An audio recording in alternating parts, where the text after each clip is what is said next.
in their region and then was completely steamrolled on the world stage. And like Doublelift was saying, Cloud9 is the pinnacle of North American excellence. So it's not like they're just going to play a North American team, they're going to play Cloud9.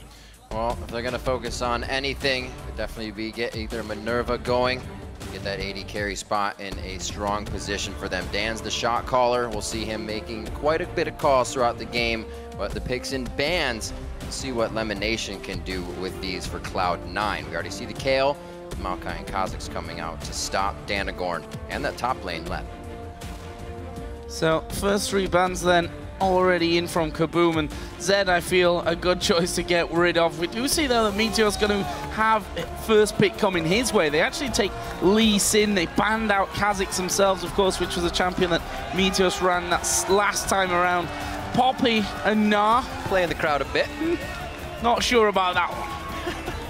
As they double lock in and everyone explodes. But no, I think the Lee Sin first pick is just to try and diminish the playmaking potential from Danagorn. Cloud9 feels like the only way they lose this game is if KaBuM can successfully pick a bunch of playmakers and then basically, there's a word for this, complete on a bunch of really high-risk plays, convert a bunch of really high-risk plays. Danagorn looking to lock in that Vi. We did see that come in the regionals for him. Had some pretty sufficient ganks pre-6 before getting that ultimate in. He is a very aggressive jungler. Looks like they'll actually leave that one away since they see the Lee Sin already. Take the Thresh and Lucian for the Lifesteal lane. Yeah, I think they'll be happy with that for the first couple of picks, get themselves onto something comfortable here. It's no secret that Minerva is going to be a big part of getting this team going. We'll see how KaBuM can translate from these picks into the game itself. For Cloud9 then, jungler already locked in here for Meteors, and what are they actually going to add into this one? Of course, Zed taken away from Hype. I'll see if he actually goes for something for that mid lane in this second round of choices, with a couple of different options being taken off the table. At this point, there's still a hell of a lot open for him. Yeah, I almost feel, Joe, like something has fundamentally changed with Cloud9's pick and ban phase, because this is now 2 games in a row here at Worlds where they're waiting until near the end of the clock. Obviously, the double lock-in is the smart thing to do. Never lock in one champion and then wait on the next, because it will give the other team more time to prepare for your pick.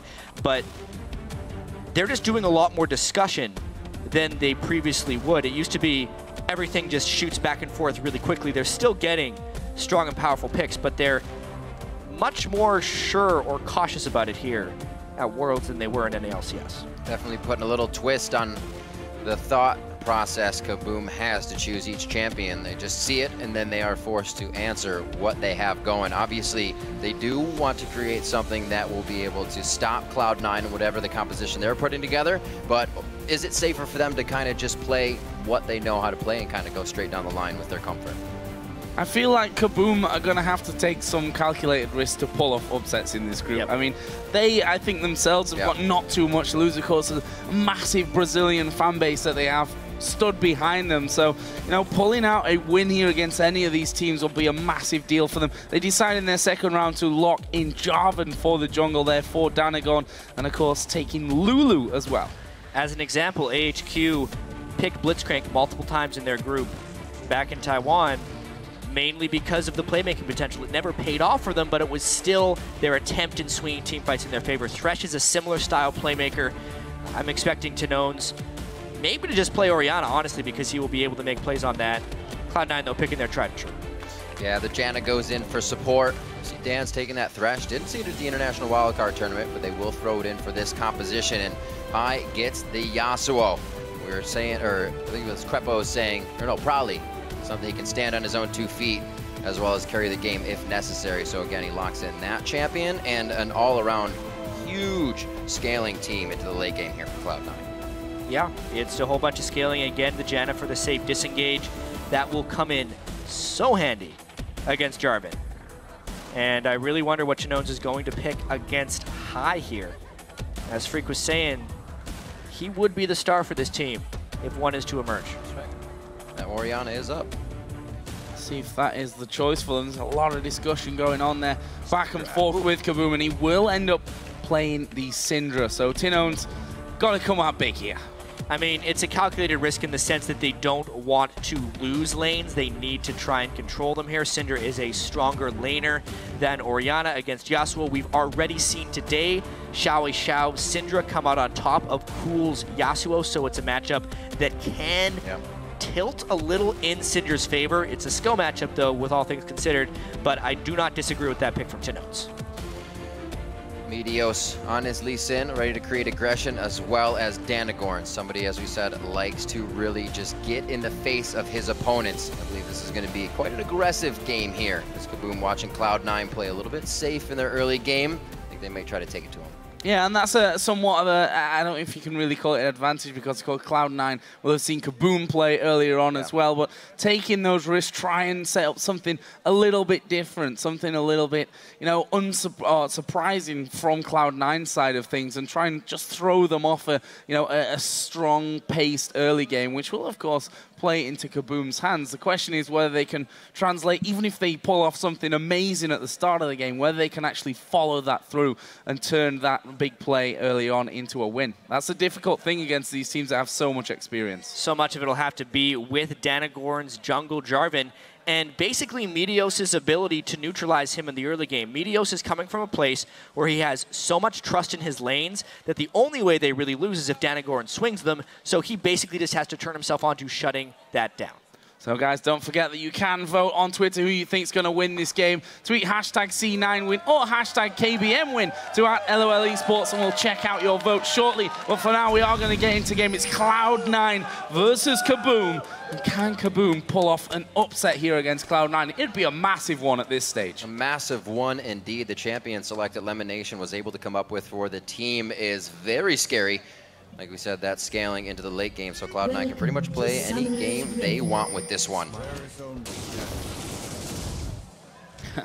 And while I said there's nothing for KaBuM to lose in this one, which I really think is true, from Cloud9's side, this is the win on paper that they'll, or the game that they'll have been looking at on paper to say, okay, that's a win, and that's a win. Those are the games that could really mean that, you know, a tiebreaker happens, or you get edged out of first or second position if you end up slipping up in these, you know, David and Goliath matches.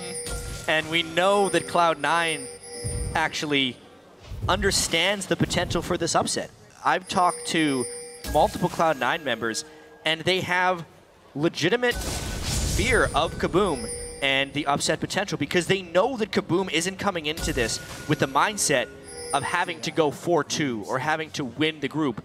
They're coming in with the mindset that if they win a game, the World Championship is a success for them. And that gives you a lot of freedom strategically and as far as risk-taking goes that could very well play a spoiler for one of these favored teams. Well, it doesn't look like too many risks as of yet. They want to make sure, as we heard the analyst desk say, a strong laning phase. Not thinking that Cloud9 would let up in any one of those lanes, so it's up to KaBuM really to get at least an advantage in one of those lanes that could carry, hopefully, Tinotes. And you can see right here, Cloud9 playing no different against KaBuM than they would against other opponents, much like they do in the North American playoffs, much like they did against Alliance. They are doing the 80 carry in the top lane to neutralize the laning phase and get Sneaky some free farm. I see that Lep is headed up in that general direction. Elimination just going to force him away completely. Says, right, shield on myself, do that extra damage. Danz is going to come up to join Lep, so that will leave us with the 2v2 on that top side, and also means, of course, that there's a bit of free farm down the bottom lane for Minerva on Lucian. I wonder if that free farm is going to turn into a fast push. The freeze has been broken for him. He can't turn this into an extended 1v0 without getting some turret damage down, and it will actually mean that Balls can pivot down to that bottom lane very easily and pick up a bunch of farm. Well, he knows, we know Balls loves to just stay in lane and keep himself safe until he can make a huge impact on it. He clicked on that CS. I saw it. He stopped halfway. This is KaBuM not playing the swap properly. It's something that requires a lot of practice. You have to be able to get good reads early on. You have to play wards early on in the game. But the fact that Minerva was in a lane all by himself without support health, and he did not set up a proper freeze, means Balls can very easily go in there and get farm. Oh, Meteos actually connecting with the Q there onto Danagon. They're both double buff. Where are the mid lane? Is Danagon actually going deep onto Meteos? Couldn't quite get that knock up, and now High trying to turn this one around. He's going to get a lot of damage off. Who's he going for? Puts the Ignite towards Danagon. He wants those double buffs, and Danagon flashes to the safety of the brush. If Danagon did not flash at that exact moment, High had the point blank knockup on it, and it would have been the double buff. So High, despite burning his Ignite there, definitely pressures Danagon, and it should give Meteos a leg up. Playing the flow very nicely, gets in for more damage on the Tinones. We saw this between Cool earlier as well. Xiao, he was taking a bit of damage, but Xiao was able to play that Syndra very strong. So Tinones, with the damage he's taken, still in a good position here. 17 to 21, not too bad on CS, as High tries to keep it aggressive. So after the first few waves in that mid lane, there is going to be High that has a slight advantage. The AD carries are actually sneaky with that 2-on-2 pressure that is edging ahead of that of Minerva, who of course is now in a full-on one-on-one versus Balls, and there's a good amount of damage here coming out from Balls. He needs to be careful here as Danagon comes down, and well, read like a book really. Balls has gone back toward the Tribush, but will he realize that Danagon's in there? He's got good range, no flash to go even further though. It was a choose your own adventure, and he definitely chose the wrong one in that path. He does not have the ward in the right spot. Danagon is really waiting on this one, maybe for the last burst of mana to come out of Balls here, or maybe that... He's hoping for the Rune Prison, that's exactly it. They just don't bother waiting any longer, and it means Balls was not trapped in any cast animation, so he could easily flash the flag combo. So, the flash down. We'll see if Danagon can keep the aggression up from lane to lane. Means that Meteos that entire time they'll farming the top side of his jungle. He's almost approaching a 10 CS lead, and he's going to keep that trend going as he heads onto the bottom side and towards his own Wraiths, as Lep doing some good damage there towards Lemon Nation. The hook coming out, max range landing onto Sneaky, not followed through. The Flay does come in, and a bit of pressure there in that 2v2. A little bit of miscommunication. That was the ward coming in from left. Dance didn't think he was going to hit that one possibly either, but it's good Ras, and they keep it strong in this lane. And we've seen this through a lot of the teams that end up near the bottom of these groups of worlds. The laning phase is usually quite close. We've actually yet to see a laning phase twist in the favor of the underdog. If that happened, I'd be fascinated to seeing how that progresses on the game, because as of now, if the lane is close, the better team will play off better, but that's another hook. That could be a kill. All the shields in defense right now. Lemon Nation low on mana. The Ignite goes down. It's High flashing in. Oh, he dashes through him. The exhaust is down. Can he still keep it? One last Q. High to pick up first blood. Oh! What a play from Dance to save left more than one. Also gets the grab, but there's nobody there to pick up on it. Great play from the support of KaBuM. And the amount of pressure lost by that monstrous roam up top from High is going to buy so much time for Tinones in this mid lane to pull ahead of High. You can see there the farm 50 to 37. Tinones doing a good job. Will also get some minion damage onto that turret. So not all bad here for KaBuM. Minerva continues to farm, has now pulled ahead because of the fact that Sneaky and Lemon Nation had to back away from that top lane. Should be able to push it straight through onto the turret. Meanwhile, Lep will use his teleport to get up there on that top lane and get a decent wave of farm as well. A really nice chunk there. Thought they were going to miss it, but the teleport was still up. Fiendish Codex buys for both Tinones and Lep on their first backs to keep themselves a bit more powerful in lane. Minerva safely backing. Dan's on the roam everywhere right now, trying to keep the wards up, trying to keep Meteos out of some dangerous positions that could really put KaBuM behind here. 7.5 minutes in. Really great back and forth so far from both teams. Still feel that KaBuM, despite having this good early lane phase, have to make plays, have to have a bigger lead going through into the phase of the game where Cloud9 are going to be stronger than them. But we've seen surprises already. I don't think anyone expected AHQ to pull out that win against EDG last week in Taipei. We'll see if KaBuM can do that here over Cloud9. Of course, sit 1-0 in the group after that great victory against Alliance earlier on today. You can see Meteos here doing his red buff, and we'll see if that means then a visit towards this mid lane. I don't think the bottom's much of a question. Actually pushed quite far out as Minerva having a good little trade there with Sneaky. He's got the level advantage in that bottom lane, and he's trying to bully that weak mid game from Trist. Sneaky has not actually respected the 2v2 lane matchup in the slightest with this item build. He's won an Avarice Blade first. You'll actually often see a Trist build an early pickaxe and then go into a static shiv, so the pickaxe gives him some type of trading potential in lane. He's basically doing nothing in that lane right now, so they're playing victim to KaBuM's superior laning phase at the moment. Very surprised they're taking trades here. BF Lucian to this, that gold generation.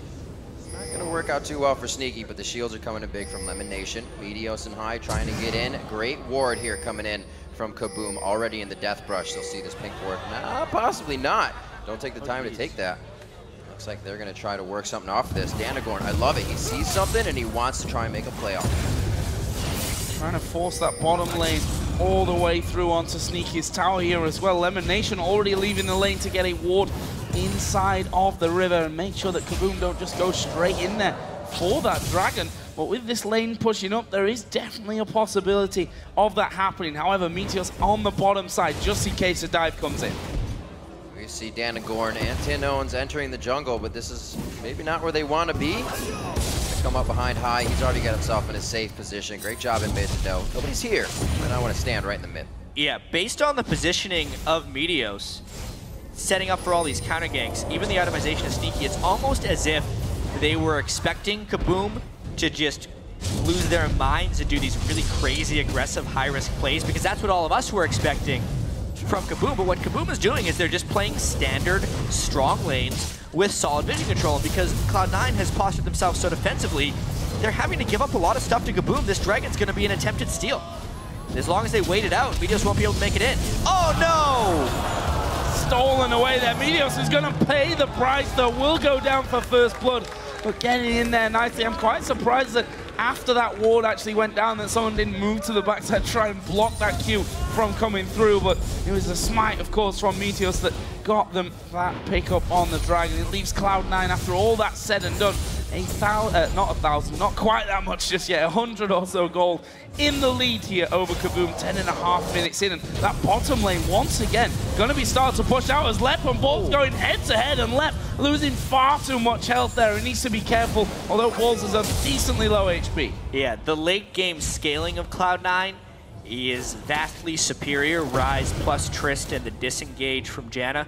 But with that being said, this early pressure and mid-game potential from KaBuM is pretty great. We'll see what Tinones can do with this double buff on Cinder, because he's out CS High by a pretty big margin. Some of that's from the roam that High did top lane, some of that's now that he has the double buffs, but it's Tinones' time to shine. And we also have Minerva, 95-72 on Sneaky, so they're taking hold when they need to with the damage, putting it in their belts as well. That pickaxe coming in onto Minerva, helping him trade with Sneaky in the bottom lane. Really, we've seen the shield be defensive for Sneaky, not really trade-oriented here. Dan's and Minerva continuously little poke plays. You can see out by the ward. A little off on his sweeper there. Not a problem. Ping ward going down, and that will mean that Jarvan can come through for that lane gang. They need to clear out those minions, though, because they will have vision on the top side of that brush and may even give things away if they just try and fast push that one. Sneaky actually going out with his ultimate. There's the hook coming in. Goes wide. Lemon Nation will flash away from the flag and drag of Danagorn, and nicely avoided from Cloud9. Yeah, that was some pretty swift play there by Lemon Nation. If any of those spells landed, he was dead to rights, but he burns Flash, does not even have to burn his ultimate, and he escapes that gank unscathed. Using his ult on that.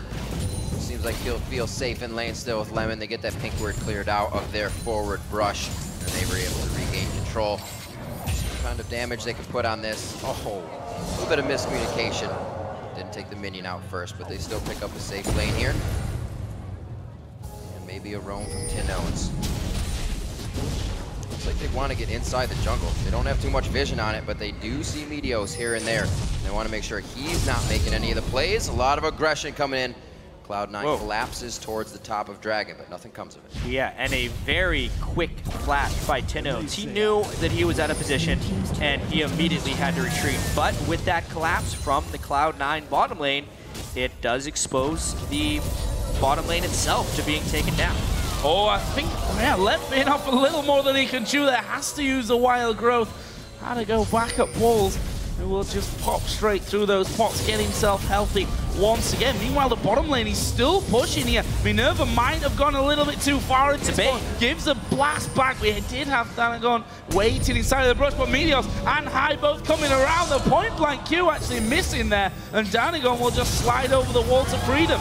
Nice grab, the box is down, Lemon's caught in the Cataclysm. Heal comes out from Sneaky, so they are still well within staying in this fight. It's gonna be Minerva going down, that's the 80 carry DPS out of the fight. The teleport comes in as well. They're gonna know it's gonna be stopped in the top lane actually. It was left with enough mana, but does he bring in a fight that he does not want? The Spell Flux able to come out and take him down. And just like that, Cloud9 gets 3 for 0. It took them 13.5 minutes to set up a play, but they were able to find one right there. The collapse down from the mid lane worked this time for High, and they just clean up from top to bottom.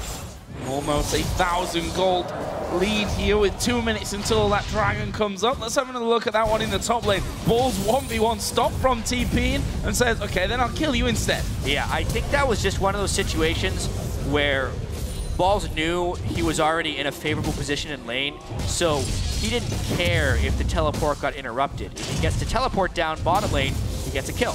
If Lulu's gonna dare to interrupt him, he'll just kill Lulu. So it was a smart, heady play by Balls, and he gets a kill anyway.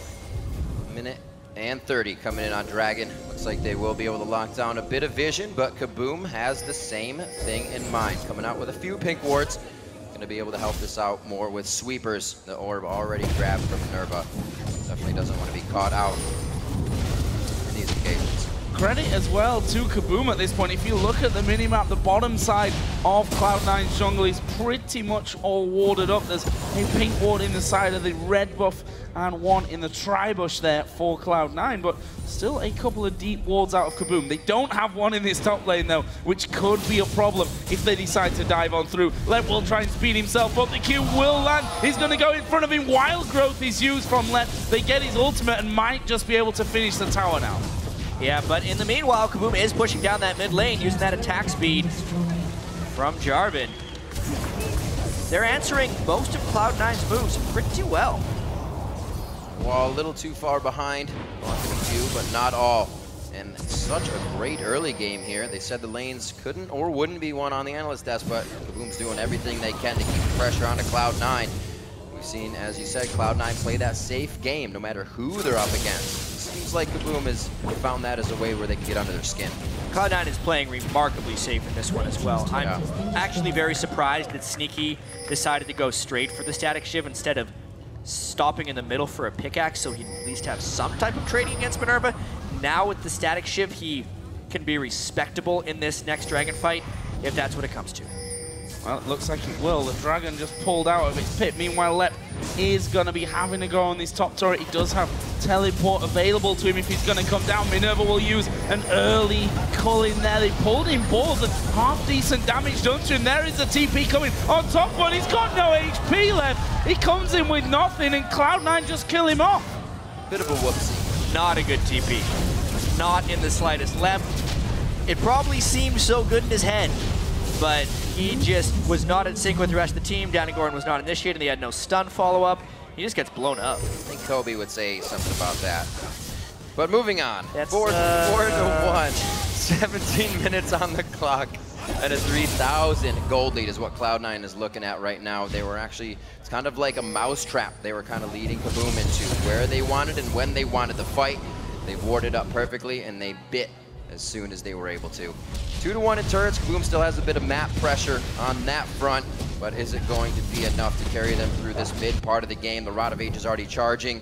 We see a few core items built up on High and Sneaky with the static shivs here, and they're not afraid to start making plays. Feel it's fairly reminiscent of the Alliance game, right? Play it safe, slowly but surely get yourself a lead, and well, if you look down their team comp, that suits them fine. Yes, maybe they're not going to flashy win up in 20 minutes over KaBuM, but that's not really what counts at the end of the day. Let once again maybe in trouble. That top turret is very low. Actually, Balls pulls the aggro early on. Let uses an early wild growth, and now Danzer's coming in as well with the thresh. What can he do? Whoa! Kick there into both of his teammates, and that should be the end of that one. Not the easiest thing to do. An escape right there. Just getting the geometry just right to knock all three of them up. Because math. Hey, right there, maybe KaBuM gets a turret on the backside, but Cloud9's going to be able to get mid lane and bottom lane out of this.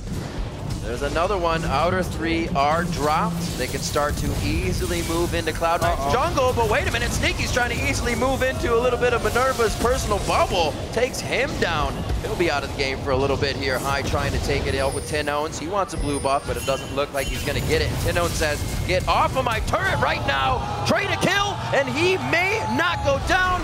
Oh, no, he's going to go down. The last kick hits, and that's a shutdown, actually, on the Tinones. High was playing a very dangerous game, dancing around a turret there in the face of a DFG Syndra. The DFG active didn't actually get used by Tinones there, so a little bit of a misplay. Luckily for High, he still picked up the kill, despite getting a little bit nuts. And I think why not trying to look in there, maybe something risky here to just edge him out. Speaking of edging out, we've seen Balls just bring that farm back in the top lane. Of course, sat on 1-0-0 after that solo kill onto Lep just a little bit earlier on. And had that tier stacking up for a good while now, and he's going to be picking up that Archangels pretty soon. And that's that fight once again in mid, and you see that Tinones actually lost vision of High there for a moment. Yeah, well, he hit him with the ultimate real easy. The wind wall blocked so much, but then High ran out of his duration. Of course, Tinones is just going to ult his face at that point. He figured he'd get a 1-for-1 trade. That's the best he could get. Once his wind wall had fallen, not really sure what High's play there outside of hoping to trade a kill. Nobody gets a blue buff. Well, he's got it back anyways as he comes back in the lane. Tinones still happy with that situation. 20 minutes on the clock, and it looks like Cloud9 starts to gather in the mid lane as they want to start cracking down on this pressure. That mid turret, about 5% HP left. They only have a little bit of work to do, but the whole team of KaBuM says, not this one, not right now. Couple of wards cleared out, the hook coming through from Dance. They had vision of that one thanks to the ward over the side. The Q lands, but no follow, but there's the knockup onto Tinones. High gonna go in for this one. He himself will get next knocked up, but Sneaky coming around the side as well. Danagon will throw down his cataclysm, but Sneaky just knocks him back through the back wall, and that is a 2-for-0. This tower's going down now. That was some exquisite Yasuo play.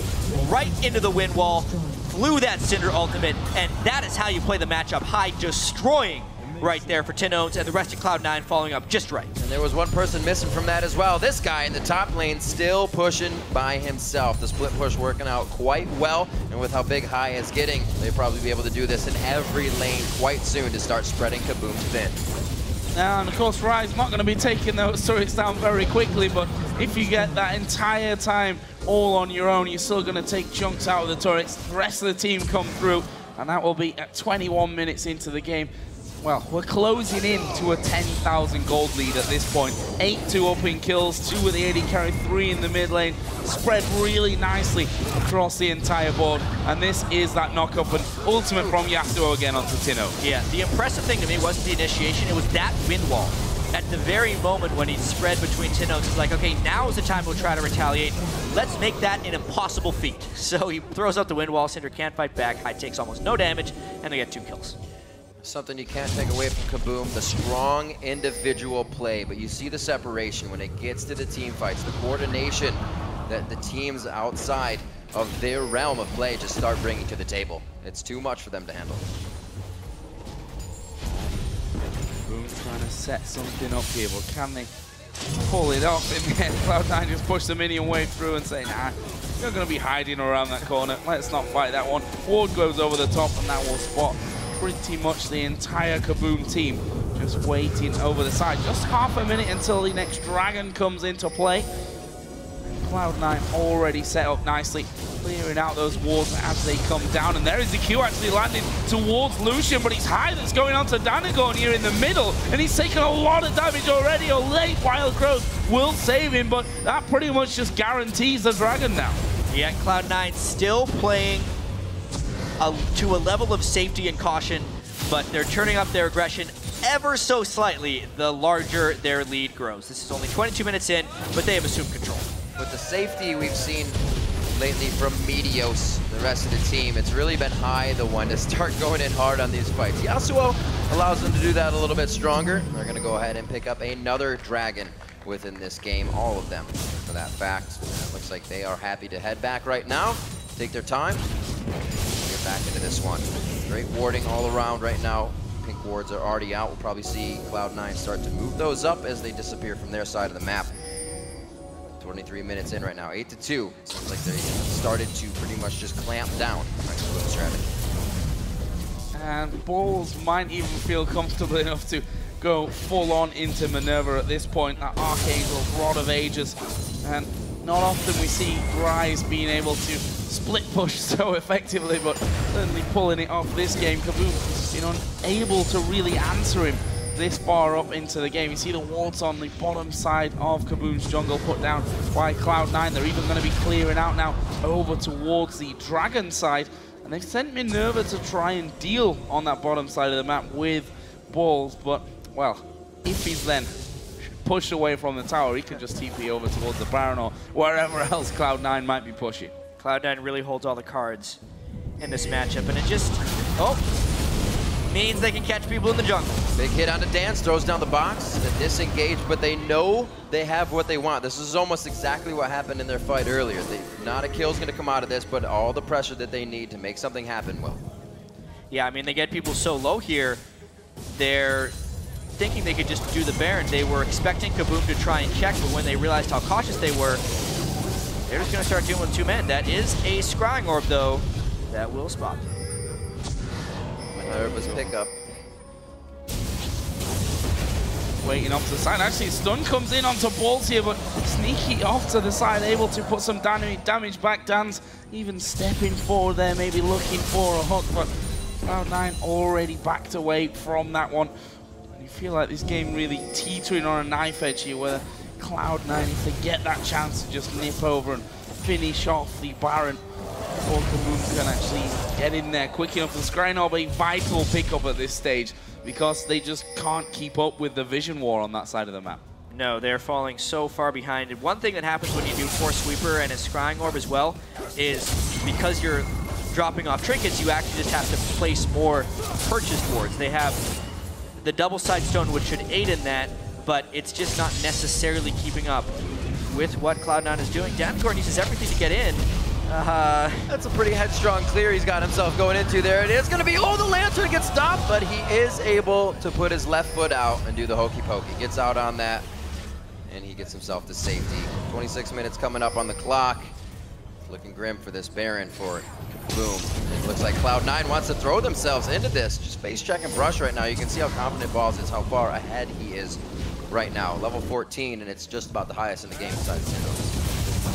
It's actually just recalling there. There's a wind wall coming down. Will stop most of the culling. Leaves minions still alive underneath the tower, and Cloud9 just walking in for that one. Will take another inner turret. Leaves just the base left alive now for KaBuM. That 10,000 gold lead is just moments away, you feel, for Cloud9. There's Lep spotted by Meteos. And if you look at the minimap as well, it's pretty much all blue at this stage. Only really got that Scrying Orb to work with, which is going to be coming off cooldown, and will probably get forced into being used in just a moment. Meteor's actually waiting off to the side here. We'll see if he can get in for a cheeky little pick. Cloud9 definitely not letting off the gas here. KaBuM is hoping to get some type of pick with that Deathfire Grasp onto Tinones. Just one kill to hopefully create more of an advantage, but it's the other way around here. Cloud9 is definitely the ones dictating, because you don't actually get catches without vision control. That's where it all begins. Cloud9 holds all that. And it's hard. You have High initiating as well with the Guardian Angel. Their catches kind of be for naught if they use everything onto him, and High can really force that to happen. Goes into the minions. He's going to get his Qs here. Might just initiate his own fight, but they are using this to push the team back left just on the outside.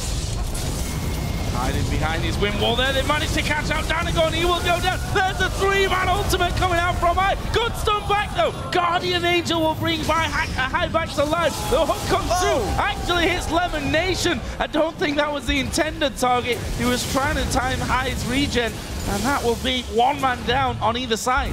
Hey, they got a kill, still counts, but now Cloud9 is trying to push on. Sneaky is a monster. Oh, Sneaky indeed, tearing through the base by himself, looking for Lep. Gets his reset to jump out of this one. Lep's doing everything he can. He just wants to kill. Whimsy speed up. Will he be able to lock it down? Meteos says, eat my foot, and he's going to be out of this one. minute left onto Dragon. That's not Baron. And it looks like they may actually just decide to walk this one out. Dragon can go to KaBuM. Cloud9 knows what they want the rest of this game.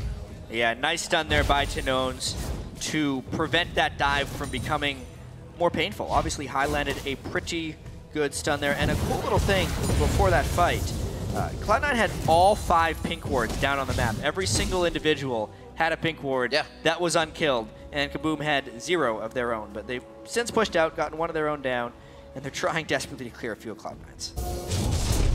Utilize the time, didn't even need to scan that. Oh, check out if any green wards are down. Danagon gets another pink taken away, and some vision of his own in the back of that Baron pit. Well, Cloud9 did go back, and of course, shop up from this one. No, I'm not sure that's really what Danagon really needs at this stage. They're going to take a lot of damage from this one, and actually has to wait for his flag to come up to get out of the pit. Disaster. A little bit of a whoopsie there. They're able to get him out safely, but that means their jungler is very hurt for something that Cloud9 has wanted to do for a while now, and that's Baron. They're still going to proceed with extreme caution, however. The only way Cloud9 loses this game to KaBuM is through a miraculous Baron steal or a Baron fight gone wrong, so they're going to control their expectations. They know they have 6 turrets down.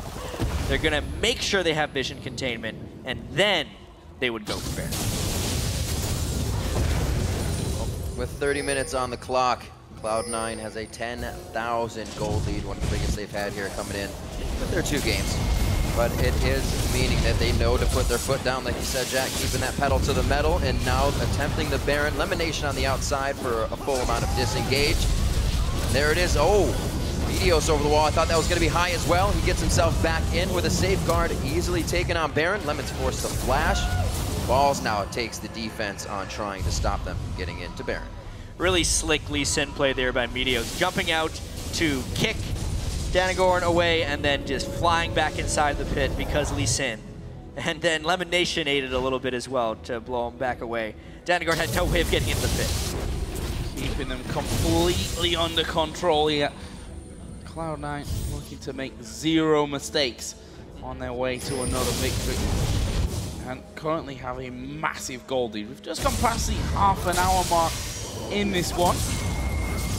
KaBuM really looking to just find anything in this game that could give them a glimmer of hope at this point. Yeah, and honestly, a Cloud9 victory here would actually mean that North America goes 4-0 on the first day of this group stage. LMQ went 2-0, Cloud9 went 2-0. Now remember, they have yet to face the Korean teams in both of the groups, so this will definitely kind of set the stage for some pretty big clashes. Heavy favored Korean teams versus LMQ, definitely not expected to go 2-0 today, but early showings is a strong show for North America here in these groups. A lot of momentum that they would need as the fans consider it to go against those teams.